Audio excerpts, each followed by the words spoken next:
Hey everybody, Andre here at the Coaches Hangout with a study tip. If you're having difficulty understanding a concept, be like Pinocchio and stretch the story a little bit. Sometimes exaggerating a concept on either extreme can make it way easier to see. It can make a concept you may otherwise be unsure about become crystal clear. Let me show you what I mean by looking at a couple of concepts that deal with a company's statement of financial position, also referred to as a balance sheet. One is easier to understand if you think of a small company, while the other is easy to understand if you think of a huge one. Concept number one, would an increase in retained earnings impact a corporation's equity? In this case, don't think of a huge complicated conglomerate. That's way too confusing. Instead, pretend you own 100% of a small business.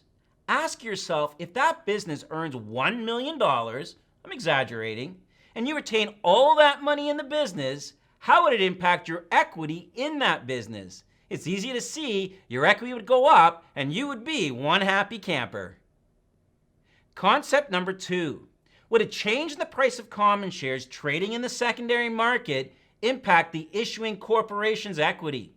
In this case, it helps to think of a large company.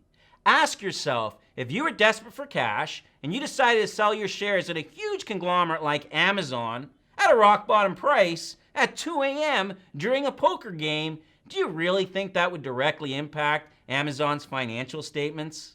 The answer to that question, of course, is no. In that situation, Amazon wouldn't even know.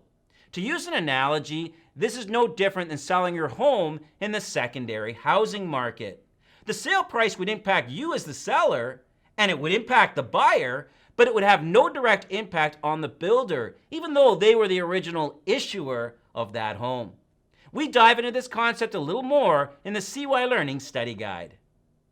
If you're thinking, okay, Andre, you sold me. I can see how exaggerating a concept can really help, but I wouldn't know when and how to do that. Well, I have some great news for you. The trainers at SeeWhy Learning have already done all that work for you. Check out our full suite of study tools at SeeWhyLearning.com.